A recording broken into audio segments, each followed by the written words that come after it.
अस्सलाम वालेकुम, welcome to debate eight 8। मैं हूं ईसा नकवी। बदकिस्मती से पाकिस्तान इस वक्त एक अजीबोगरीब मुआशी, सियासी और आइनी बहरान का शिकार है।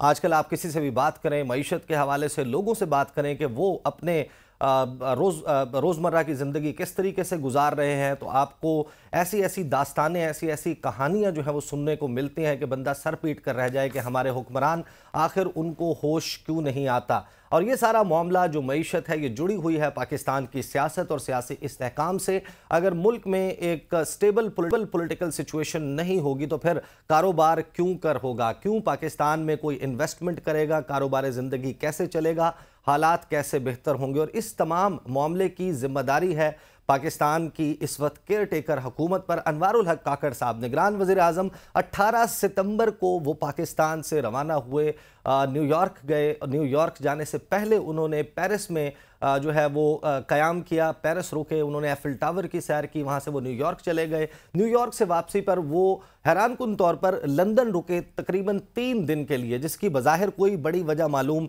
नहीं हो सकी कि उनका लंदन जाने का क्या मकसद था। केयर टेकर प्राइम मिनिस्टर, क्या उनकी कोई कॉल ऑन थी बरतानवी वज़ीर आज़म ऋषि सुनक के साथ, या फिर किंग चार्ल्स के साथ उनका कॉल ऑन था? कौन सी ऐसी चीज़ थी जिसके लिए वो लंदन गए? वहाँ से वो अब सऊदी अरब पहुँच चुके हैं। 2 रोज़ का उनका सऊदी अरब का दौरा है। तकरीबन लगभग कुल मिलाकर 10 दिन जो है वो पाकिस्तान से बाहर ऑलरेडी गुजार चुके हैं। उनके मजीद दौरों की भी बातें हो रही हैं। तो वो निगरान वज़ीर आज़म, वो निगरान हुकूमत जिसने पाकिस्तान में एक स्मूथ ट्रांजिशन जो है उसको इंश्योर करना है कि एक पार्लियामेंट के ख़त्म होने के बाद जो आइंदा पार्लियामेंट जो है वो बननी है इलेक्शंस के बाद, उसके लिए एक बेहतरीन फ़िज़ा बनाए, अपना काम करते हुए वो बज़ाहिर नज़र नहीं आ रहे। साथ ही पाकिस्तान को इस वक्त एक अजीबोगरीब आइनी और कानूनी बहरान का सामना है। आप किसी भी शख्स से बात करें, बहुत सारे लोग अब ये यकीन रखते हैं कि शायद पाकिस्तान में आइन और कानून की अमलदारी ना हमारे सियासतदानों का, ना हुक्मरानों का, ना रियासती इदारों का जो है वो कोई तरजीह नज़र आती है। फैज़ाबाद धरना केस बहुत important supreme court of Pakistan में चल रहा है और 90 दिन से तो इलेक्शन का मामला निकल गया। पाकिस्तान में इलेक्शंस कब होंगे इस हवाले से भी कोई क्लैरिटी मौजूद नहीं है। और इस तमाम तर सूरत हाल के दौरान, गुज़श्ता 24 घंटों के दौरान जिस किस्म की डेवलपमेंट्स हुई, उसमें बहुत ही अहम एक चीज़ सामने आई कि पाकिस्तान तहरीक इंसाफ, उसकी लीडरशिप मातूब है। 9 मई के बाद उसमें जो पाकिस्तान तहरीक इंसाफ के हवाले से जो उनके लोग उसमें मुलव्वस थे, कार्रवाइयाँ चल रही हैं। चेयरमैन तहरीक इंसाफ पाबंद सलासिल हैं, अडयाला जेल में मौजूद हैं। और एक ऐसी सूरत हाल में अगर कोई बदतरीन चीज़ हो सकती है कि एक तो आपकी पार्टी से लोग छोड़कर जा रहे हों, आपकी पार्टी के हिस्से बखरे हो रहे हों। पंजाब में IPP इस्तेहकाम पाकिस्तान पार्टी बन गई, पाकिस्तान तहरीक इंसाफ पार्लियामेंटेरियंस खैबर पख्तूनख्वा में, लेकिन अब विद इन द पार्टी जो बची कुछ ही पार्टी बची है उसमें दरारें सामने आ रही हैं। जो लीगल टीम है उसमें शेर अफजल मरवत साहब, चेयरमैन तहरीक इंसाफ इमरान खान के लॉयर हैं, उन्होंने एक के बाद एक ट्वीट्स की और संगीन इल्ज़ामात लगाए अपनी ही लीगल टीम के एक और मेंबर शुएब शाहीन के हवाले से। और उसके ऊपर अब एक मौक़िफ़ जो है वो आपने सुन लिया होगा, जो ऑफिशियल ट्विटर हैंडल है पाकिस्तान तहरीक इंसाफ का, उन्होंने भी इसके हवाले से राय का इजहार किया। लेकिन शेर अफजल मरवत साहब ने अब से चंद घंटे पहले अडयाला जेल जाकर चेयरमैन तहरीक इंसाफ इमरान खान के साथ मुलाकात की और इस मौजू के ऊपर उनकी बड़ी तफसीली बात हुई है। शुएब शाहीन साहब से भी बात करेंगे, शेर अफजल मरवत साहब से भी बात करेंगे इस प्रोग्राम में। और जो इस वक्त मुस्लिम लीग नवाज़ के लीडर मियां मोहम्मद नवाज शरीफ की वापसी के हवाले से तैयारियां हो रही हैं, लंदन में क्या चल रहा है, इन तमाम मामलात पर बात करेंगे। लेकिन आगाज़ में बात कर लेते हैं शेर अफजल मरवत साहब से। उनकी मुलाकात चेयरमैन तहरीक इंसाफ से भी हुई और गुज़श्ता रोज़ एक नाखुशगवार वाक़या पेश आया, इस पर भी बात करते हैं।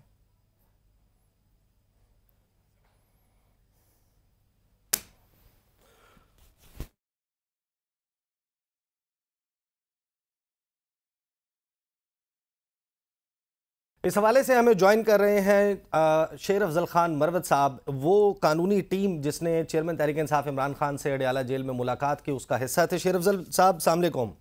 वालेकुम अस्सलाम जी नकवी साहब। सर, पहले तो मुझे बताएं आज मुलाकात कैसी रही, क्या हिदायत जो है वो आपको मिली हैं और लीगल टीम और कोर कमेटी आइंदा दिनों में क्या करने जा रही है? जी, आज खान साहब से मुलाकात रही। तमाम जो लीगल टीम के वकला हैं वो मौजूद थे, जिसमें बाबर अवान साहब थे, सलमान अकरम राजा साहब थे, अली जफर साहब थे और मैं था। तो तमाम जो इश्यूज थे वो डिस्कस हुए, सियासी मामलात, ज़्यादातर कानूनी मामलात डिस्कस हुए। कोर कमेटी के 2 मेंबरान में और बाबर अवान साहब थे, तो कोर कमेटी के हवाले से भी उन्होंने कुछ पैगामात हिदायत दी और हमने उनकी नए जेल में हालात हैं उनके साथ डिस्कस किए, एकोमोडेशन, तो ये सारे मामलात तकरीबन ज़ेर बास आए। क्या हिदायत दी गई हैं आप लोगों को, वो ज़रा बताइएगा। हमने खान साहब को आगाह किया मुल्क की सियासी सूरत हाल पे, बिलखसूस PMLN का जो नया बयानिया है और जो केयर टेकर प्राइम मिनिस्टर ने PTI के हवाले से जो बयानात दिए हैं, इसके अलावा जो इंटरनेशनल सूरत हाल थी उनसे भी उनको आगाह किया। जो नए गिल्प सर्वेज आए हैं वो भी जो है डिस्कशन में डिस्कस हुए। तो ये हिदायत उन्होंने 3-4 दी हैं, जिसमें एक हिदायत ये थी कि कोर कमेटी के लिए ये पैगाम था कि KP में कन्वेंशन जो है वो मुनक्किद कराए जाए और दूसरे जो मेरे और अपने कुछ लीगल टीम के जो मामलात थे, मैं उस मामले की तरफ आता हूँ। मुझे ये भी बताइएगा, एक तो ये कि कुल मिला के कितनी देर आपकी मुलाकात हुई और क्या नवाज शरीफ साबिक वज़ीर आज़म की 21 अक्टूबर को वापसी, उसके हवाले से भी कोई गुफ्तगू हुई? डिस्कस तो ये हुआ कि बेसिकली केयर टेकर हुकूमत जो है वो क्या ट्रीटमेंट उनको देगी और जो ऑप्शंस थे वकला ने खान साहब को आगाह किया कि कानूनी तौर पर जो है पाकिस्तान का कानून जो है वो क्या कहता है और कानून से हटकर अगर गवर्नमेंट चाहे तो उसको क्या फेवर दे सकती है। ये सारी चीज़ें डिस्कस हुई, लेकिन जो नतीजा ये निकला कि ये देखना है कि अदलिया जो है, चूंकि ये अदालत को मतलूब हैं और मामलात इनके और अदालत के बीच हैं, किसी प्रोसिक्यूशन एजेंसी, पुलिस, नेब के मामलात नहीं है। नेब अपनी तहकीकात ख़त्म करके चालान सबमिट कर चुकी थी, ट्रायल हो चुके हैं और कन्विक्शन हो चुकी है। अब अपील के स्टेज पे उनको जो है बेल पे, इंटरिम बेल पे 426 के तहत रिहा किया गया और 4 हफ्ते के बाद जो है अब 4 साल बाद आ रहे हैं, तो लिहाजा वो मतलूब अदालत को हैं और ये मामला उनके और अदालत के बीच है और हुकूमत जो है इसका कोई रोल नहीं बनता है कोई नेकी या बुराई दोनों करने में। तो शेर अफजल साहब ये बताइएगा कि खान साहब से आपकी मुलाकात हुई और इस दौरान जाहिर है कि जो उनके मुकद्दमात हैं, उन मुकद्दमात में जो आप जिस तरीके से पहले मौजूद थे आप उसी तरीके से जारी और सारी रखेंगे, और दूसरा आपके बरतानिया जाने के हवाले से क्या बात हुई है? जी, मैं चूंकि मेरे एक भाई और एक बहन उधर लंदन इंग्लैंड में रिहाइश पजीर हैं और मैं चूंकि 1 साल से पाकिस्तान से बाहर नहीं गया हूँ, तकरीबन मेरा ख्याल है 1 साल हो गया है, और मैं हर साल अगस्त के महीने में इंग्लैंड जाता हूँ, अपनी फैमिली विजिट करता हूँ। लेकिन अब यहाँ पे खान साहब के मामलात और PTI के मामलात की वजह से मैं हिल नहीं सका, तो मुझे बड़े शर्मिंदा से अंदाज में मुझे खान साहब को रिक्वेस्ट करनी पड़ी कि जिस पर बादिल नफास था उन्होंने मुझे 1 हफ्ते की इजाज़त दी है और मैं 1 हफ्ते जो है वो इंग्लैंड विजिट करके इंशाल्लाह ज्वाइन करूंगा। ये 1 हफ्ते की तो तारीख ही पड़ जाती है। अच्छा, ये जो PTI की कानूनी टीम में दरार है, आप जिस तरीके से मामलात को लेकर चलना चाहते हैं उसके हवाले से, फिर कोर कमेटी के हवाले से आपने पब्लिकली बहुत सारे एतराज़ात किए, ट्वीट किया, आपने शुएब शाहीन साहब के हवाले से इल्ज़ामात लगाए। इस मामले के ऊपर भी खान साहब से बात हुई और आपका एग्जैक्टली शिकवा या आपका इल्ज़ाम, आपका मुद्दा है क्या शुएब शाहीन साहब के हवाले से? देखिए, शुएब शाहीन साहब के और ये लीगल टीम के जो मामलात हैं या जो हमारी इख्तिलाफ राय हैं, वो सारी चीज़ें खान साहब के नोटिस में पहले से थी। वो पहले मैं भी बता चुका था, वो अपनी भी जो है इनपुट ले चुके थे। आज जो है ये चीज़ें दोबारा डिस्कस हुई और जो इस पे खान साहब ने एक मुनासिब सा फैसला किया है, जो उमर अयूब साहब के ज़रिए 1-2 अयाम में जो है पब्लिक के साथ शेयर किया जाएगा। अच्छा, यानी कि शुएब शाहीन साहब के हवाले से कोई और आपके मामले के हवाले से कोई फैसला किया गया है और उमर अयूब साहब जो सेक्रेटरी जनरल हैं वो इसके हवाले से आगाह करेंगे। जबकि गुज़श्ता रोज़ जो तर्जुमान है पीटीआई का, जो हैंडल है ऑफिशियल, जो जो इंफॉर्मेशन जो है वो शेयर करता है मीडिया के साथ, उन्होंने जो बयान दिया उसको आपका जो गुफ्तगू है और जो मामला है शोएब शाहीन साहब से, उसको ज़ाती मामला आपका करार दिया। कि वो जो पीटीआई ऑफिशियल की तरफ से जो ट्वीट आई थी, वो भी मैं खान साहब के नोटिस में ले आया और जिस पे वो हैरान भी हुए और मुतासिफ भी हुए। मैंने कहा कि ये इस तरह ये 9 लाख से ज्यादा लोग जो हैं पीटीआई के इस अकाउंट को फॉलो करते हैं और इससे मैं अपनी बेतौकीरी महसूस कर रहा हूँ। तो वो उन्होंने कहा कि ऐसा नहीं होना चाहिए था और मैंने ये बातें आज जेल से निकलने के बाद उमर अयूब खान साहब से भी डिस्कस किए हैं।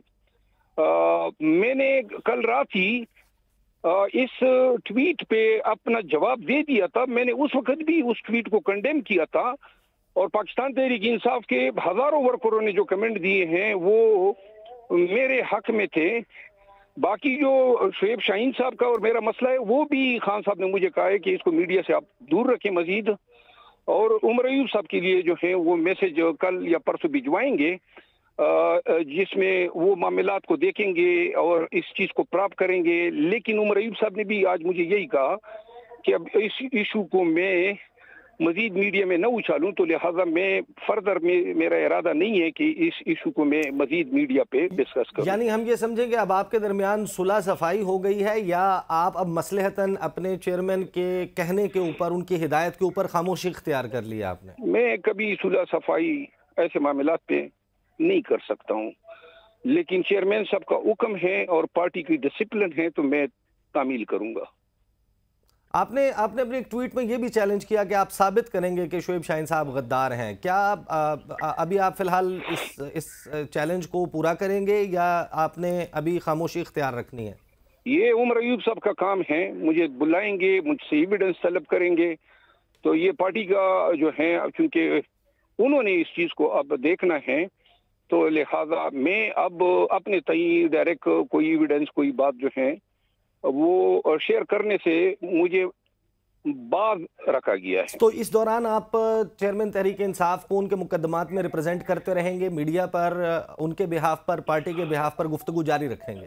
जी, खान साहब ने कैटेगोरिकली कहा कि आप मेरे तर्जमान के तौर पे मेरा मौकफ जिस अंदाज में आप बयान कर रहे हैं, उन्होंने इसकी तारीफ की और उन्होंने मुझे कहा कि आपने जारी रखना है और मैं जारी रखूंगा। मुकदमात के हवाले से मैंने उनको तजवीज़ दी कि जो आपकी जमानतें हैं, मैं इन जमानतों की इन इख्तलाफात की वजह से अलहदा होना चाहता हूं, ताकि जो लोग जमानतों को चला रहे हैं या चलाना चाहते हैं अपने तरीके से, वो चला लें 60 अयाम के लिए। लेकिन खान साहब ने इसे इत्तेफाक नहीं किया और मुझे कहा कि मैं बदस्तूर अपना जो किरदार है, जो केसेस मुझे इंटरेस्ट हुए हैं और जो जमानतें हैं, उसमें मैं अपना किरदार उनके लिए अदा करता रहूंगा। I hate to ask this, लेकिन जो आप रिप्रेजेंट कर रहे हैं पाकिस्तान तहरीक इंसाफ को, गुज़श्ता रोज़ उसमें एक बड़ा नाखुशगवार वाक़या पेश आया और एक चैनल के ऊपर प्रोग्राम के दौरान आपकी हाथापाई हुई। एग्जैक्टली ये वाक़या क्या हुआ था?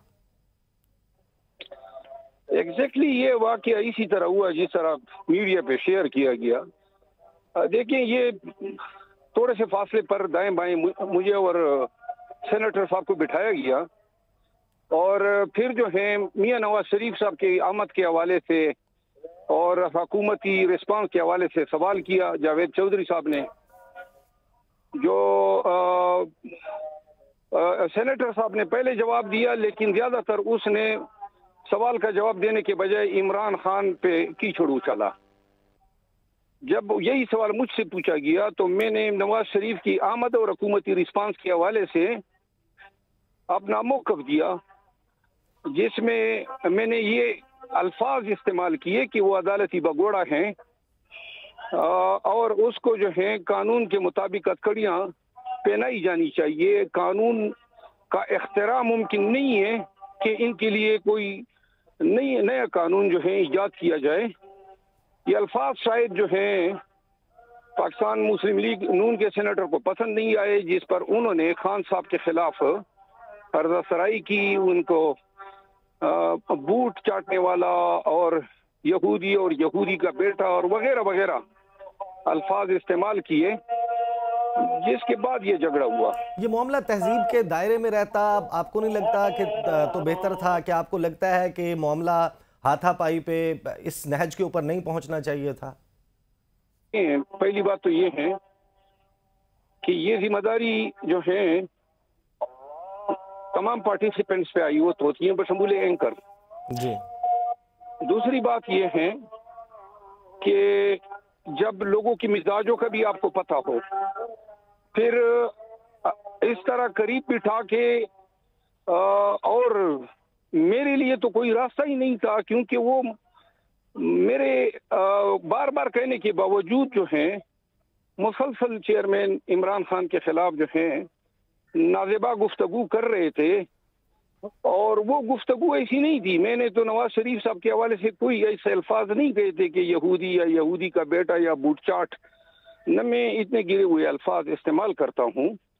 तो लिहाजा उनको नहीं चाहिए था कि मेरी मौजूदगी में जो है इमरान खान के हवाले से ऐसी जबान इस्तेमाल करता, और फिर वो रुक भी नहीं रहा था। और उनका ख्याल ये था कि शायद दीगर लोगों की तरह मैं भी ये हजम कर जाऊंगा, लेकिन मेरे पास कोई रास्ता और नहीं था, किस तरह रोकता उसको। इसकी वीडियो, इसकी ज़ाहिर है कि वीडियो सामने नहीं आई, और उस वीडियो ना आने और इमेजेस सामने, इसकी तस्वीर सामने आने के बाद एक अजीबो गरीब किस्म का हंगामा मचा हुआ है, सोशल मीडिया पर बहस है। और मैं देख रहा हूं कि बड़े बड़े वेरीफाइड ट्विटर हैंडल्स हैं, वहां से ये कहा जा रहा है, कोई ये दावा कर रहा है कि आपके वो जो है वो जदोकोब किया गया है, कोई ये दावा कर रहा है कि आपने जदोकोब किया है। ये जरा ये गुत्थी तो सुलझा दीजिए। देखिए, मैं ये कोई न मैं दावे करता हूं कि मैं कोई पहलवान हूं, या मैं रेसलर हूं, या मैं मार कटाई में कोई माहिर हूं, न मैं इन चीजों को पसंद करता हूं, ना अब मेरी उम्र ये है कि मैं ये चीजें जो हैं, और ये नाखुशगवार वाकया था, नहीं होना चाहिए था, लेकिन कोई चाराकार नहीं था। बाकी ये बताना कि मैंने ये तीर मारा, जबकि वो दूसरी तरफ सेनेटर साहब तो अपने अकाउंट पे बता रहे हैं कि वो बड़े पहलवान थे, तो बहरहाल अगर वो पहलवान थे तो वो जीता होगा। तो ये अच्छा चलें, ये बता दीजिए, स्टूडियो से आप चले गए थे या वो चले गए थे? इसके ऊपर भी 2 अकाउंट्स मौजूद हैं। नहीं, इस पे मैं दावे से और पूरे हल्फन कहता हूं कि वो जो हैं चले ही नहीं गए थे, बल्कि भागे थे, और मैं बैठा रहा 5 मिनट तक, और इस दौरान किसी ने मुझे पानी दिया, तो मैं नहीं गया था, उनको किसी और कमरे में बिठा दिया गया था। ये चीज मैं कंफर्म करता हूं। अच्छा, बस फाइनली अब मुझे बता दीजिएगा कि खान साहब से आपकी मुलाकात हुई। अटक जेल के हवाले से तो लीगल टीम हमें ये बता रही थी कि वो सेटल हो गए हैं, और आखिर वक्त में जब हालांकि मुंतकिली की दरख्वास्त मंजूर हो गई, वो जाना भी नहीं चाहते थे, और उन्होंने एक्सरसाइज मशीन भी मंगवा ली थी, खाने पीने का बंदोबस्त और मामलात भी सही हो गए थे, और वो जिस क्लास में जिन सहूलियात के साथ मौजूद थे उस पर राजी थे। अडयाला जेल आने के बाद उनकी वही सूरत हाल है, इत्मीनान का लेवल वही है, या वही जहाँ से अटक वाला मामला शुरू हुआ था, जेल का आगाज वाला, उस किस्म का मामला है? अटक जेल में जो साइज सेल का था, वही 12x10 जो है, वही साइज का सेल जो है यहाँ पे उनको दिया गया है। खान साहब की गुफ्तगू से मैंने महसूस किया कि गोया यहाँ का माहौल, या जहाँ पे कमरा सेल है, सिक्योरिटी सेल, उनके साथ जो बरामदा हैं वो शायद 10-12 फुट का है, तो वो मेरे ख्याल में शायद बेहतर हालात उनके लिए अटक के थे रिहाइश के हवाले से। लेकिन वो इन चीज़ों में पड़ते नहीं हैं। लेकिन वो एक बात उन्होंने की कि वाक के लिए कोई जगह नहीं है, तो शायद वहाँ पे थी अटक में, क्योंकि ये मैंने पूछा नहीं। ये बात खान साहब ने बताई। सही, बहुत बहुत शुक्रिया। शेर अफजल मरवत साहब हमारे साथ मौजूद थे। ये वाकया जो पेश आया पाकिस्तान तहरीक इंसाफ, उस एक मुश्किल सूरत हाल का सामना है। चेयरमैन तहरीक इंसाफ की गिरफ्तारी 9 मई के वाकयात, उसमें बहुत सारे उनके लीडर्स और वर्कर्स का मुलव्वस होना, उसके बाद से पाकिस्तान तहरीक इंसाफ के लिए कोई अदालती कानूनी फ़िज़ा जो है वो कोई अच्छी नहीं है। और इस सूरत हाल में विद इन द पार्टी जो बच जाने वाली लीडरशिप है या कोर कमेटी है या उनकी लीगल टीम है, उसमें इस किस्म की दरारें पैदा होना तो यकीनन जो है वो एक बड़ा मसला पाकिस्तान तहरीक इंसाफ के लिए एक और खड़ा हो गया है। ब्रेक लेंगे और ब्रेक के बाद कोशिश करेंगे कि शुएब शाहीन साहब जो अदर आप इस मामले में फरीक समझ सकते हैं, उनसे बात करके उनका वर्शन लेने की कोशिश करेंगे। उनके ऊपर आखिर इतने संगीन नौयत के इल्ज़ामात क्यों कर लगाए गए, बात करते हैं after the break. Welcome back after the break. इस वक्त हमारे साथ मौजूद हैं शुएब शाहीन साहब। पाकिस्तान तहरीक इंसाफ के लिए इस वक्त सियासी ज़मीन गर्म है और इन मुश्किल हालात में अगर पार्टी के साथ खड़े रहने वाले लोगों के दरमियान कोई इख्तलाफ राय हो जाए तो इससे बुरी शायद बात किसी भी सियासी जमात के लिए नहीं हो सकती। ये ज़ाहिर है कि एक ऐसा मामला जिसके ऊपर ज़रूर हम बात करेंगे, लेकिन अहम बात जो है वो इस वक्त क्या कानूनी और आइनी पोजीशन है पाकिस्तान तहरीक इंसाफ, उसकी लीडरशिप के ख़िलाफ़ मुख्तलिफ़ केसेस के मामले पर, मियाँ साहब की वापसी, उसके हवाले से माहिरीन कानून जो हैं उनकी राय मुनक़सिम है। कुछ कहते हैं मियाँ साहब गिरफ़्तार हो जाएंगे, कुछ कहते हैं कि नहीं, ऐसा कोई मामला और ऐसी कोई कानूनी रुकावट पेश नहीं आएगी। और पाकिस्तान तहरीक इंसाफ जो उसकी पॉपुलैरिटी मुख्तलिफ सर्वेस दिखा रहे हैं, उस सूरत में बहुत सारे लोग ये दावा कर रहे हैं कि जब तक ये पॉपुलैरिटी ऐसे मौजूद है इलेक्शंस शायद ना हो पाएँ, या फिर अगर इलेक्शन होते हैं तो उस सूरत में ना तो चेयरमैन तहरीक इंसाफ उन इलेक्शंस का हिस्सा होंगे और ना ही पाकिस्तान तहरीक इंसाफ का इंतखाबी निशान बल्ला जो है वो आपको बैलेट पेपर पर नजर आएगा। शुएब शाहीन साहब से इस हवाले से बात करेंगे। गुज़श्ता सेगमेंट में शुएब शाहीन साहब, मैं आपको आगाज़ में बता दूं कि शेर अफजल मरवत साहब जो हैं वो भी हमारे साथ मौजूद थे। वो कुछ अपना मौक़िफ़ सामने रख चुके हैं। कुछ सवालात मैं उसके ज़मन में बाद में आपसे करूंगा। ये बताइएगा कि आज चेयरमैन तहरीक इंसाफ इमरान खान से उनकी लीगल टीम मिलने गई, आप उस लीगल टीम का हिस्सा हैं लेकिन आप आज नहीं गए, खैरियत? जी, मेरी मसरूफियत थी। एक तो सुप्रीम कोर्ट में फैज़ाबाद धरना केस था, उस हवाले से मेरी मसरूफियत थी, और दूसरा एक प्रेस कॉन्फ्रेंस थी नो और नेवर मूवमेंट की तरफ से, तो सो फॉर दैट पर्पस मैं नहीं जा सका, तो मेरी आज मसरूफियत थी। सही, इस बात को इस मामले से नहीं जोड़ा जा सकता जो इल्ज़ामात, संगीन इल्ज़ामात आपके हवाले से शेर अफजल मरवत साहब ने लगाए हैं, और यहाँ तक कि आपको गद्दार कह दिया गया। बहुत महीनों से हम देख रहे हैं जितनी प्रेजेंस आपकी है मुख्तलिफ टेलीविजन स्क्रीन्स के ऊपर पाकिस्तान तहरीक इंसाफ को डिफेंड करने के हवाले से, ऐसी सूरत में ये इल्ज़ामात आप इस हवाले से क्या कहेंगे? देखें, इसका जवाब पीटीआई ने ऑफिशियली दे दिया है। पीटीआई ने बता दिया है कि उसके इल्ज़ामात की कोई हैसियत नहीं है। पीटीआई ने ऑफिशियली ये भी कल अपने ट्वीट में विद इन नो टाइम जवाब दे दिया, और ये चूँकि पार्टी का मामला है और उन्हें कह दिया है कि मेरी खिदमात, और उन्हें बता दिया है कि I am one of the spokes person of the PTI, और जो तर्जमान हैं वो 5 हैं और उनमें से मैं एक हूँ, और अल्हम्दुलिल्लाह जो मेरी हैं जिम्मेदारियाँ मैं उसको अदा कर रहा हूँ, और मुझे किसी से ना सर्टिफिकेट लेना है और ना ही मैंने कोई उसके लिए तमगा लेना है, और आज के हालात में मैं उसको एक जिम्मेदारी समझता हूँ, वो मैं जिम्मेदारी अपनी भरपूर अंजाम दे रहा हूँ। लेकिन ये जो दावा किया जा रहा है कि अप्रैल 2023 से पहले जो है वो आप पीटीआई में शामिल नहीं थे या मौजूद नहीं थे, या आप सफ़े अव्वल की टीम में शामिल नहीं थे और अचानक एक पुरस्रार शख्सियत के तौर पर सामने आए, क्या 2023 अप्रैल से पहले आपका माजी नहीं? मेरा ख्याल है कि इन इल्ज़ामात का मैं जवाब देना इसलिए पसंद नहीं करता। ये इल्ज़ामात एक तो मैं अल्लाह पे छोड़ता हूँ, ये इल्ज़ामात सोशल मीडिया पे सुबह शाम हर एक के ख़िलाफ़, इमरान खान के ख़िलाफ़ भी, मेरे ख़िलाफ़ भी, हर एक के ख़िलाफ़ लगते रहते हैं, और अगर किसी शख्स ने उठ के इल्ज़ामात लगाए हैं तो उसकी इसलिए कानूनी हैसियत नहीं है कि ये पीटीआई ने अपने ऑफिशियल तरीके से उसका जवाब दे दिया है।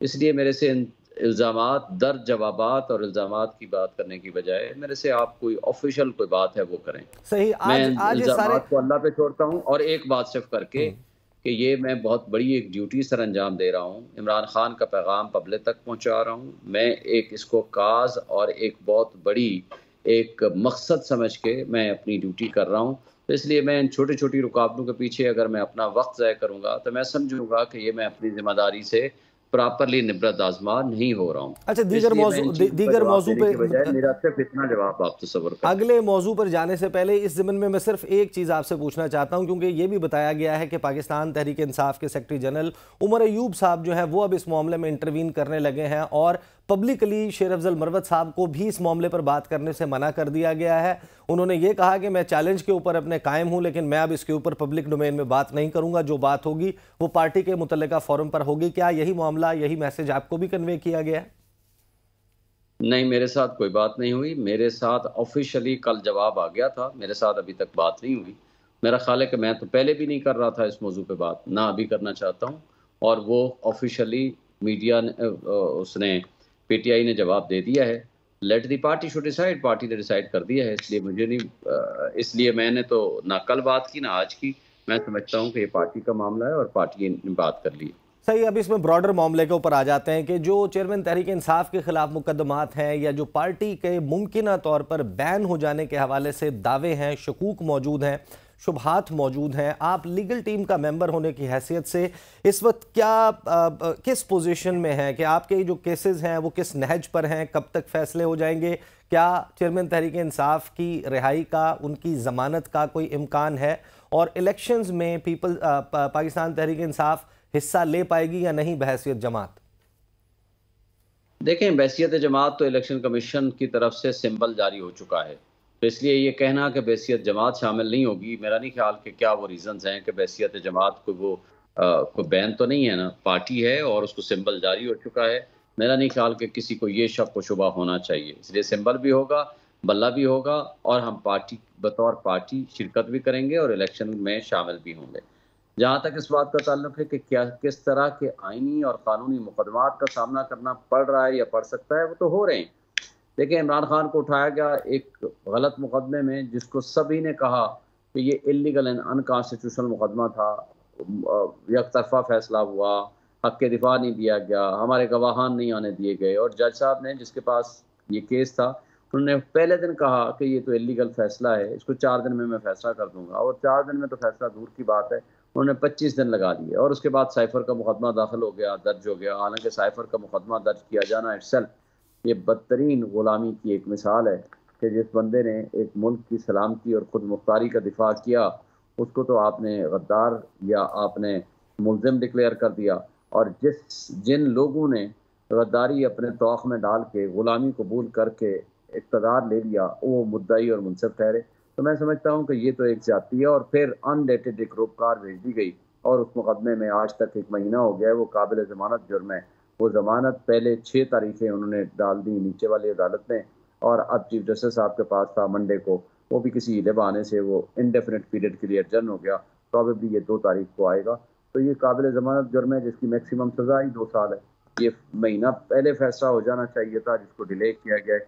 मेरा नहीं ख्याल कि कोई रीज़न है या कोई जस्टिफिकेशन है जिसको बुनियाद बनाकर इमरान खान साहब को पाबंद सलासल रखा जाए। जहाँ तक लीडर्स का ताल्लुक है, देखें, आप कानून और आइन पे अगर आपने अमल दरामद नहीं करना, शेख रशीद को उठा लिया, उस्मान डार को उठा लिया, कल फरोख हबीब को उठा लिया, सदाकत अब्बासी है, ज़हूर मशवानी है और कई लोग हैं। अब आपने अदालतों में ही अगर आपने पेश नहीं करना इनको, अगर कानूनी तरीक़ाकार अडॉप्ट नहीं करना, पीटीआई को क्रश करने के लिए लीडरशिप को उठाना है, उनको मजबूर करना है कि वो पार्टी छोड़ें।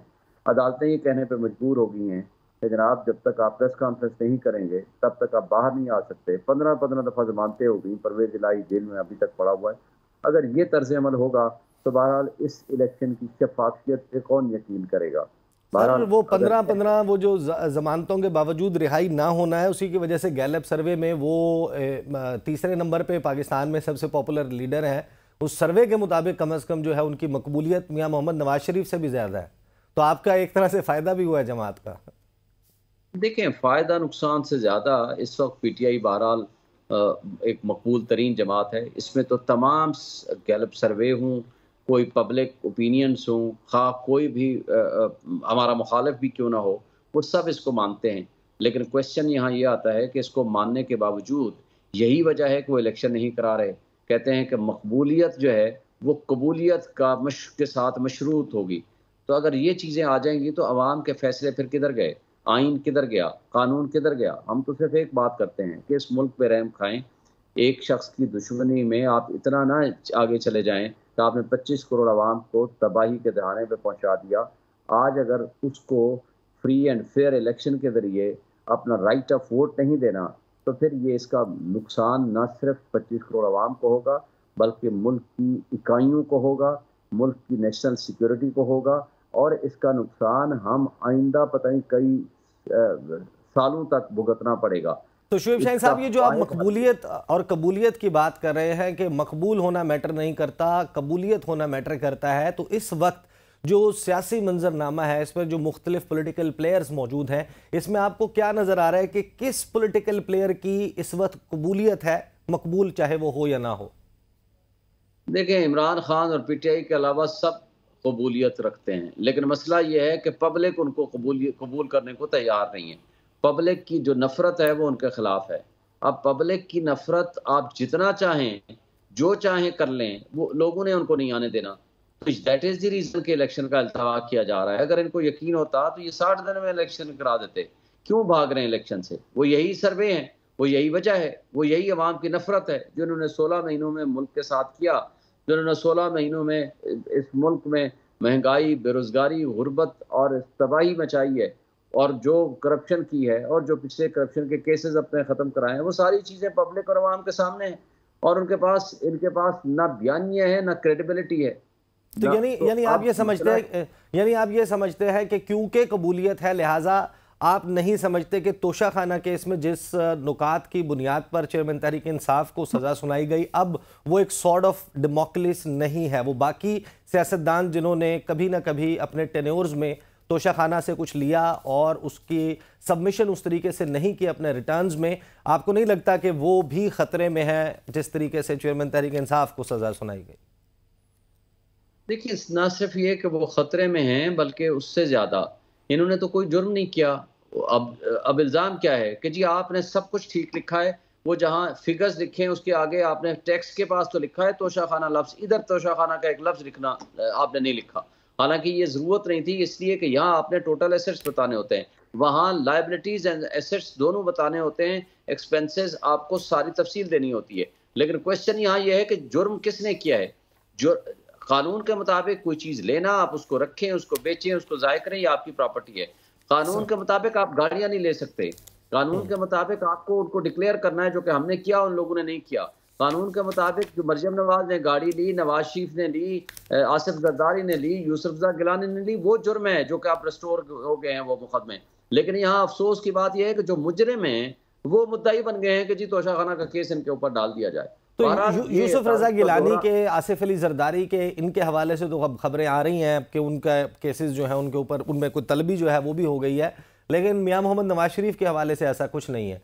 तो जो कबूलियत है उसके भी दर्जे हैं? यानी नहीं, तो कबूलियत के कई दर्जे होंगे ना। Number 1 position, 2 position, 3 position, 4 position, जैसे वो प्लान होता है ना, ए प्लान 2 बी प्लान, सी प्लान, उस तरह की कबूलियत के उनके दर्जे हैं। लेकिन हम तो ना मकबूलियत के बावजूद ना कबूलियत में बैठे हुए हैं ना। हमारा प्रॉब्लम ये है। लेकिन अफसोस की बात यह है कि ये कब तक आप इसको अखाड़ पछाड़ करते रहेंगे? कब तक आप हुकूमतें बनाने, गिराने और इस अमल में रहेंगे? क्या हमने मुल्क को आगे नहीं लेके जाना? क्या हमने पीछे जो कुछ गलतियां की हैं उनको दोबारा दोहराना है? दोहराना नहीं, बल्कि जुल्म करना है अपने लोगों पे, अपने ही लोगों पे जबर करना है। क्या अपने ही लोगों को हुकूक से महरूम करना है? तो इस तसलसल के साथ, इस तबाही के साथ ना कोई सरमायाकार आएगा, ना कोई अमन नहीं होगा और फ्री एंड फेयर इलेक्शन नहीं होगा, ना आपके ऊपर कोई इंटरनेशनल कम्युनिटी आपके ऊपर ट्रस्ट करेगी, ना ओवरसीज ट्रस्ट करेंगे। उसका नुकसान किसका होगा? अपनी सिक्योरिटी का होगा, अपने मुल्क का होगा, अपने अवाम का होगा, अपनी मईशत का होगा, अपनी सियासत का होगा और अपनी जमहूरियत का होगा। मेरा ख्याल है मुख्तदर तबकों और हल्कों को भी सोचना चाहिए।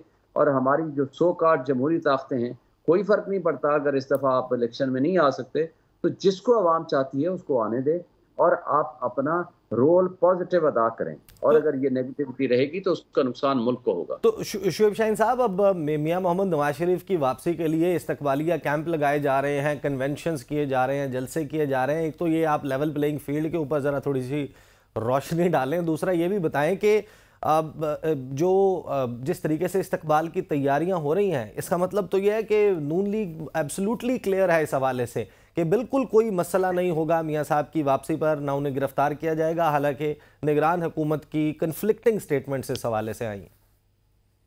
देखिए, पहली बात तो यह है कि वो इस वक्त इश्तिहारी मुजरिम हैं, मुलजिम नहीं है। इश्तिहारी भी हैं, यानी भगोड़े भी हैं, स्कॉन्डर भी हैं, कन्विक्टेड भी हैं। उनकी अपीलें भी खारिज हो गई हैं, जमानतें भी खारिज हो गई हैं। सिर्फ इस्लामाबाद वाली नहीं, लाहौर वाली सारी, क्योंकि 4 साल से वो बाहर बैठे हुए हैं। लेकिन इस सब कुछ के बावजूद सेटल्ड लॉ है कि जब तक वो अपने आप को सरेंडर नहीं करेंगे, वो जेल नहीं जाएंगे, अपनी अपीलें बहाल नहीं कराएंगे। ज़मानत एक डिस्क्रिशनरी पावर होती है और जिसने ज़मानत को मिसयूज़ किया उसकी ज़मानत भी नहीं हुआ करती। लेकिन ये अगर इनके लिए नया कानून बन गया है, इनके लिए आइन नया बन गया है, इनके लिए निज़ाम नया बन गया है, तो बहरहाल मैं क्या कह सकता हूँ। लेकिन अगर कानूनी तौर पर देखा जाए तो आप देख लेना ज़मान पार्क में क्या हुआ। यहाँ से फैसला आया ज़बानी, अभी साइन नहीं हुआ, यहाँ से वारंट ऑफ अरेस्ट जारी नहीं हुआ, उसके ऊपर सिग्नेचर नहीं हुए। लाहौर पुलिस जाकर ज़मान पार्क के दरवाजे तोड़ती है, बेडरूम के दरवाजे तोड़ती है और किडनैप कर लेती है या आप गिरफ्तारी कहें कर लेती है और उनको ऑर्डर होता है जाला जेल का, वो पहुंचा देते हैं अटक जेल में। तो ये सारी चीज़ें जो हैं ये सब हमने देखा है अपनी आंखों से। और अगर किसी ने इश्तिहारी कोई मुजरिम है, आपने उसके साथ इस तरह का इम्तियाजी सलूक करना है तो मुझे बताएं अदल इंसाफ के ऊपर फिर एतमाद कौन करेगा, कानून और इंसाफ के ऊपर कौन एतमाद करेगा। और अगर ये लोगों को इस तरह बदल एतमादी पैदा होगी तो अफरा तफरी और मायूसी के अलावा फिर कुछ भी नहीं होगा। और ऐसी सूरत हाल में अगर मुल्क इलेक्शन की तरफ जाता है, जनवरी के आखिरी हफ्ते का बता दिया गया है, तारीख सामने नहीं है, तो उस इलेक्शन का आउटकम किसी भी पार्टी के फेवर में आप कैसे सिचुएशन देखते हैं इसको कि क्या अनफोल्ड होगी सिचुएशन? देखें, पहली बात तो यह है कि ऐसा इलेक्शन जो पहले ही मुतनाज़ा बना दिया गया है और आगे मजीद मुतनाज़ा आप बनाते चले जा रहे हैं, अगर आपने होश के नाखून नहीं लेना है, अगर इलेक्शन कमीशन ने अपनी ड्यूटी परफॉर्म नहीं करनी, केयर टेकर्स जो हैं वो वाकई चेयर टेकर बन के बैठ जाते हैं और वो बी टीम बन जाते हैं, मुस्लिम लीग नून हो या किसी भी जमात की, तो फिर अफसोस से कहना पड़ता है, तो फिर इसको मुल्क को आप कोई सियासी अदम इस्तेकाम से तो नहीं निकालेंगे, फिर आप अपने मुल्क को राइट ट्रैक पे तो नहीं चढ़ाएंगे, कोई अच्छी पटरी पे तो नहीं चढ़ाएंगे, फिर आप तो तबाही को मजीद इजाफा दे रहे हैं, दावत दे रहे हैं। इसका वे आउट क्या है? अब जाहिर है सियासी लड़ाई इतना फंस चुकी है, आखिर बंदा at the end of the day ये सवाल करता है कि अब इसको निकालना कैसे है, मज़ाकरात, बातचीत या इसी सूरत हाल में इलेक्शन में चले जाएं? देखिए, कुछ भी जरूरत नहीं है, सिर्फ जो अना और जिद बना के लोग बैठे हुए हैं कि हमने इमरान खान को हराल में सजा देनी है और उनकी पार्टी को आगे नहीं आने देना। भाई, इस जिद में 25 करोड़ आवाम का तो बेड़ा गर्क हो चुका है, मुल्क का भी बेड़ा गर्क हो चुका है। इससे ज्यादा कितना एक बेड़ा गर्क करेंगे? अब कैपेसिटी नहीं है इस मुल्क की, सस्टेनेबिलिटी नहीं है। इसलिए आप अपने होश के नाखून लें, फ्री एंड फेयर इलेक्शन कराएं, लोगों को हक दें। ये उनका हक है कि वो किसके हाथ में वोट अपनी पर्ची देना चाहते हैं, जिसको वो वोट देंगे। एक स्ट्रॉन्ग इंडिपेंडेंट डेमोक्रेटिक गवर्नमेंट की जरूरत है जो इस मुल्क में सियासी इस्तेकाम लाए और इस मुल्क में कंसिस्टेंसी ऑफ पॉलिसीज हो, वो ओवरसीज का जिनके ऊपर ट्रस्ट हो, इंटरनेशनल वर्ल्ड उस सिलेक्शन को ट्रस्ट करे और उस गवर्नमेंट के ऊपर ट्रस्ट करके लोग वाकई कुछ परफॉर्म कर सकें और मुल्क को इस दलदल से निकाल सकें। सही, बहुत बहुत शुक्रिया शुएब शाहीन साहब, पाकिस्तान तहफ़ की लीगल टीम का हिस्सा हमारे साथ मौजूद थे, मेंबर कोर कमेटी भी हैं। इस ब्रेक के बाद जब वापस आएंगे लंदन चलेंगे और लंदन की सूरत हाल मुस्लिम लीग नून कैंप में क्या तैयारियां चल रही हैं पाकिस्तान वापसी के हवाले से सीनियर सहाफ़ी इरफान हाशमी हमें ज्वाइन करेंगे after the break. Welcome back after the break. Pakistan Muslim League Nawaz ने साबिक वज़ीर आज़म मियां मोहम्मद नवाज शरीफ की पाकिस्तान वापसी लाहौर लैंडिंग के लिए तैयारियां तेज़ कर दी हैं और उनको ये यकीन है कि मियां मोहम्मद नवाज शरीफ को उनकी वापसी पर ना गिरफ्तार किया जाएगा, ना उनको किसी कानूनी पेचीदगी का सामना करना पड़ेगा, बल्कि वो एक उनका ना सिर्फ फ़कीदुल मिसाल इस्तकबाल होगा बल्कि वो मीनार पाकिस्तान लाहौर पर एक बड़े जलसे से खिताब करेंगे, अपना सियासी प्लान ऑफ एक्शन सामने रखेंगे, अपने मुकदमात ख़त्म करवाएंगे, इलेक्शन कैंपेन को लीड करेंगे और चौथी मरतबा वज़ीर आज़म भी बन जाएंगे। लेकिन ये मामला इतना सादा नहीं है। अभी वापस पहुँचे हैं शहबाज शरीफ साहब, साबिक वज़ीर आज़म, वो उनकी बड़ी पुरस्रार किस्म की जो है वो इन एंड आउट हो रहा है लंदन से। वो पाकिस्तान आते हैं, कुछ वक्त क़याम करते हैं, वापस लंदन चले जाते हैं, भाई के साथ मुशावरत होती है और फिर दावे जो हैं वो ये सामने आ रहे हैं कि मियां मोहम्मद नवाज शरीफ ने जो एहतसाब का बयानिया साबिक आर्मी चीफ, साबिक DGI, साबिक चीफ जस्टिस साहिबान और एक सिटिंग सीनियर जज ऑफ द सुप्रीम कोर्ट उनके खिलाफ एहतसाब की जो गुफ्तगू की, वो शायद उनसे बाज रखने की कोशिश की जा रही है। ख्वाजा आसिफ साहब जो है वो इस हवाले से दावा करते हैं कि शहबाज शरीफ के इस्टेब्लिशमेंट का पैगाम लेकर जाने वाली बातों में कोई सदाकत नहीं है। एग्जैक्टली मुस्लिम लीग नवाज लंदन कैंप में चल क्या रहा है, इसके हवाले से बात करेंगे। हमें ज्वाइन कर रहे हैं लंदन से सीनियर सहाफ़ी इरफान हाशमी साहब। इरफान हाशमी साहब, thank you so much for joining us. क्या सूरत हाल है लंदन में, किस किस्म की तैयारियाँ मुस्लिम लीग नवाज के कैंप में चल रही हैं वापसी के हवाले से? थैंक यू ईसा। पहली बात तो हमें याद रखनी चाहिए कि मैंने नून लीग को इससे पहले भी बयानिए जो है बदलते हुए देखा है, लेकिन ये पहली दफा ऐसा हुआ कि नवाज शरीफ साहब 4 साल के बाद पाकिस्तान आएंगे और उनकी एक्सेप्टेंस पाकिस्तान में ताकतवर हलकों और फिर सियासी हलकों और अपनी जमात के अंदर किस किस्म की है। ईसा, हमें ये बात नहीं भूलनी चाहिए कि ये कुछ घंटों की बात है जब लंदन से ये स्टेटमेंट जारी किया गया कि पहले एहतसाब करो और उसके बाद जो है हम कुछ करेंगे। ये बयानिया नवाज शरीफ साहब बना रहे थे, तो कुछ ही घंटों के अंदर हमने ये देखा कि शहबाज शरीफ साहब ने जहाज पकड़ा, बरतानिया आ गए और उन्होंने आकर बड़े भाई को ये समझाया कि अगर आप इस किस्म के बयान के साथ पाकिस्तान आएंगे तो शायद आपकी एक्सेप्टेंस नहीं हो। और आपको ये भी याद रखना चाहिए कि राना सनाउल्लाह साहब के लेवल का लीडर कारकुन अपनी जमात के जो कायद है उसको ये कहता है कि जनाब ये नवाज शरीफ की का अपना जाती बयान हो सकता है, ये पाकिस्तान मुस्लिम लीग का पॉलिसी बयान नहीं है। अब इन हालात में कुछ ही घंटों में शहबाज शरीफ साहब लंदन आते हैं, भाई को समझाते हैं, भाई समझ जाते हैं और फिर जवेद लतीफ साहब जिनका ताल्लुक पाकिस्तान मुस्लिम लीग नून के मरियम नवाज कैंप से है, वो टीवी पर आकर कहते हैं कि चलो जी कोई गल नहीं, मिट्टी पाओ और आगे चलो। तो ईसा ये चीजें इस तरफ इंडिकेट कर रही हैं कि नवाज शरीफ साहब अपनी ही पार्टी के अंदर हार चुके हैं और शहबाज शरीफ का बयानिया जो है वो जीत रहा है और पाकिस्तान वो आएंगे और ऐलान करेंगे कि हम जो है पहले मईशत को ठीक करेंगे और फिर जो है एहतसाब की बात जो है वो बाद में होंगी। तो ये वाइब्स हमें यहाँ से मिल रही हैं। और मैं आपको एक बात ये भी बता दूं कि बहुत तवील बैठक हुई है, एक दफा नहीं कई दफा हुई, मुतादिद बार हुई, और जिसमें नवाज शरीफ साहब ने कुछ लोगों को, जो मेरी पास खबर है, यहाँ तक कहा कि यार जिन लोगों ने मुझे निकाला, अगर मैं उनका नाम भी नहीं लूंगा तो कम से कम मुझे इतना तो लेवरेज दिया जाए, अगर आपने एहतसाब नहीं करना मुझे इतनी जरूर इजाजत दी जाए कि मैं जलसों में जाकर उनका नाम ले सकूं। लेकिन मेरा नहीं ख्याल कि पाकिस्तान की सियासत में कभी ऐसा मुमकिन होगा कि किसी साबिक आर्मी चीफ के हवाले से कोई कार्रवाई हो। और जिन लोगों ने कार्रवाई की, इससे पहले भी आपको याद होगा जब आपने मुशर्रफ साहब के हवाले से कार्रवाई करना चाहिए तो आपका क्या अंजाम हुआ। तो इरफान आपको ये लगता है कि मियां साहब भी इस मामले के ऊपर अब तकरीबन राजी हो चुके हैं कि बात बयानात तक जरूर रखी जाएगी, अमली इकदाम नहीं उठाया जाएगा? यही ऐलान जो है यहाँ पर जो जितनी मीटिंग्स हुई हैं, जो बैठक हुई, उसमें ये किया गया कि पहले आप पाकिस्तान आए, आपके सामने बहुत सारी कानूनी रुकावटें हैं। आपने अब देख लिया होगा ना कि अभी नोटिस जो हैं वो आसिफ अली जरदारी को, शाहिद खान अब्बासी को, इसहाक डार साहब को भी कर दिए गए, यूसुफ ज़दा गिलानी को भी कर दिए गए, लेकिन नवाज शरीफ साहब का नाम नहीं है। और ये जो नवाज शरीफ के भाई साहब जो है ना, अब आपके पास पहुंच चुके हैं, लैंड कर गए हैं, इनको मिशन जो दिया गया ना कि जाकर आपने रास्ता हमवार करना है लीगल मैटर्स के अंदर, क्योंकि अभी भी कानूनी पेचीदगियां मौजूद हैं और जब तक ये खत्म नहीं होंगी तो मेरा तो नहीं ख्याल कि नवाज शरीफ साहब आकर खुलकर सियासत कर सकेंगे, क्योंकि कहा यह जा रहा है कि पहले वो मीनार पाकिस्तान जाएंगे और उसके बाद अपने आप को सरेंडर करेंगे। इस आपने नोट अगर किया हो कि अदालतें खामोश हैं, जिन जज साहिबान ने इनको जमानत दी थी वहां से किसी किस्म की स्टेटमेंट कोई जारी नहीं हो रही, और कुछ ऐसा हमें कोई इंडिकेटर भी नहीं मिल रहा कि ये बता सके कि पाकिस्तान की अदालतें जो है वो क्या सोच रही हैं नवाज शरीफ की वापसी के हवाले से। क्योंकि नवाज शरीफ साहब जब अदालतों में पेश होंगे तो उनका मुकाबला किससे होगा? अदालतों में उनके खिलाफ सबूत या फिर उनके खिलाफ जो जरा है वो किसने करनी है कि नहीं जी ये मुजरिम है, इनको जेल जाना चाहिए। तो इरफान वक्त क्योंकि कम है, मुझे फाइनली ये बताइएगा कि ये कानूनी पेचीदगियां, कानूनी मसाइल ये तो पहले दिन से थे। नवंबर 2019 में जिस वक्त मियां मोहम्मद नवाज शरीफ पाकिस्तान तर्क करके लंदन गए हैं इलाज के नाम पर, इलाज करवाया या नहीं करवाया ये एक अलहदा मामला है, लेकिन इन तमाम पेचीदगियों के दौरान जो आज भी मौजूद हैं, उन्होंने इससे पहले ना ऐसी तारीख का ऐलान किया, ना ऐसी तैयारियों का ऐलान किया, ना उसके ऊपर अमली कदम उठाया गया। तो अगर कानूनी पेचीदगियां जो है वो कोई रुकावट होती या मसला होता, कहीं ना कहीं कोई ना कोई एश्योरेंस आपको नहीं लगता कि है 21 अक्टूबर को वापस आए मियां नवाज शरीफ, या फिर उनको ये लगता है कि ये मेरा आखिरी चांस है, वो कश्तियां जलाकर वापस आ रहे हैं? ईसा ये सबका आखिरी चांस है, क्योंकि आपको याद रखना चाहिए जो सर्वेज आ रहे हैं उसमें एक नई लॉट वोटर की और सपोर्टर की तैयार हो गई है। वो किसके साथ खड़ी है?